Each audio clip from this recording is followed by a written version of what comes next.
បាទបងប្អូនយើងធ្លាប់ទៅលើពាក្យស្លោកខ្មែរថានំមិនធំជាងនាឡណាបាទថ្ងៃនេះគឺបានឃើញជាក់ស្ដែងហើយបាទ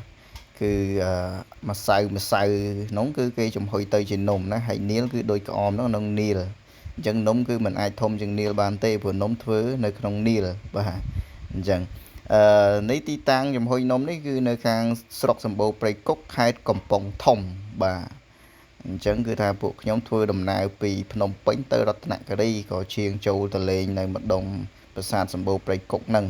បាទហើយក៏បាទបានឃើញនេះកន្លែងនំនាលនេះនៅខាងឆ្វេងដៃតែពិតមានលោកអ៊ំគាត់ធ្វើដំណើរជាមួយអញ្ចឹងគាត់ចំណាំម៉ួយចាស់របស់គាត់បាទបទពិសោធន៍របស់គាត់ធ្លាប់អឺធ្វើការធ្វើអីនៅមួយប្លុកកំពង់ធំអញ្ចឹងទៅគាត់ស្គាល់អញ្ចឹងគាត់អឺគាត់ចំណាំទីតាំងអញ្ចឹងយើងក៏ចូលក៏បានស្គាល់ទៅតាមគាត់ហ្នឹងបាទនិយាយរួមគាត់ចំហុយតែ3ហ្នឹងទេប៉ុន្តែភ្ញៀវច្រើនណាយើងចង់ទិញពិបាកយើងចង់ទិញតតម្រង់ជួគ្នាចាំបាទមានភ្ញៀវខ្លះគេកក់លុយ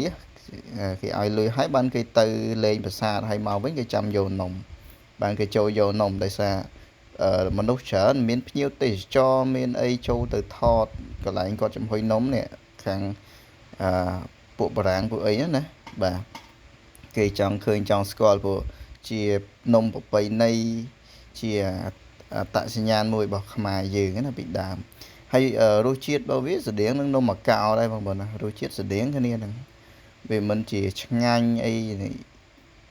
ណាទេវាស្តៀងនឹងនំអាកោហ្នឹងឯងគាត់ថាយើងហូបទៅវាឆ្អែតណាដូចយើងហូបបាយអញ្ចឹងទៅនេះគឺធ្វើពីម្សៅអង្ករហើយមានដូងហើយមានខ្ញុំមិនសូវស្គាល់ដែរគ្រឿងផ្សំគេហ្នឹងណាបាទមានល្ងអីខ្លះដូចជាមានត្នោតអីខ្លះបាទអញ្ចឹងគេដាក់ម្សៅហ្នឹងដាក់ម្សៅនៅកន្លែងហ្នឹងទៅគេប្រោះទឹកទៅ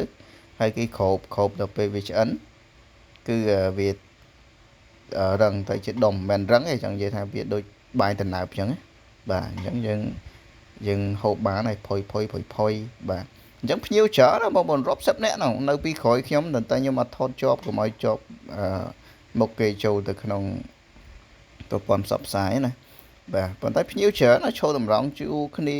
នាំគ្នាកាន់កាមេរ៉ានាំគ្នាសួរពីប្រវត្តិធ្វើអីចឹងណាបាទមានបារាំងអីពី3 pass up វាជិះពេញមក pass up 3 4នាក់5នាក់អីចឹងបាទអញ្ចឹងហើយតម្លៃដូចជា1500 2000ខ្ញុំចង់ភ្លេចដែរតម្លៃគាត់លក់ហ្នឹងបាទអញ្ចឹងគាត់ធ្វើអញ្ចឹងគាត់ធ្វើដូចជា20ឆ្នាំ30ឆ្នាំអីហ្នឹងការងាររបស់គាត់ហ្នឹងនោះ